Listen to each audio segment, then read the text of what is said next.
දැන් ඔබ හැමෝම බලනවා ඇති අපි මේ කතා කරන ආසදේ මොනවද කියන එක.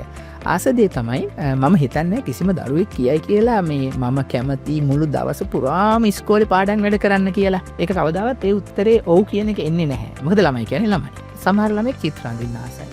තවත් ළමයි සින්දුවක් කියන්න ආසයි. බයිසිකලයක් පදින්න ආසයි. සමහර ප්‍රායෝගික ක්‍රියාකාරකම් උදාහරණයක් විදිහට ගත්තොත් තාප්පයක් දිගේ යන්න ඒකත් කුසලතාවයක්. සමහරලාට ගහකට නගින එක, තවත් සමහරලාට සරුංගලයක් යවන එක, මේ හැම දෙයක්ම ළමයි ආස කරන දේවල්. ඉතින් මෙන්න මේ දේවල් කිරීම තුළ, මේ දේවල් කරන්න ඉඩ දීම තුළ ළමයාගේ අධ්‍යාපනයට අපි අර කියන්නේ විභාගේ පාස් වෙන්න ඕන. අපි හැමෝම යන්නේ අර ඒ රේස් එකේනේ. විභාගේ පාස් වෙන්න ලකුණු වැඩිපුර ගන්න. ඒ හැම දෙයකම මේ ක්‍රියාකාරකම් උදව් වෙනවා.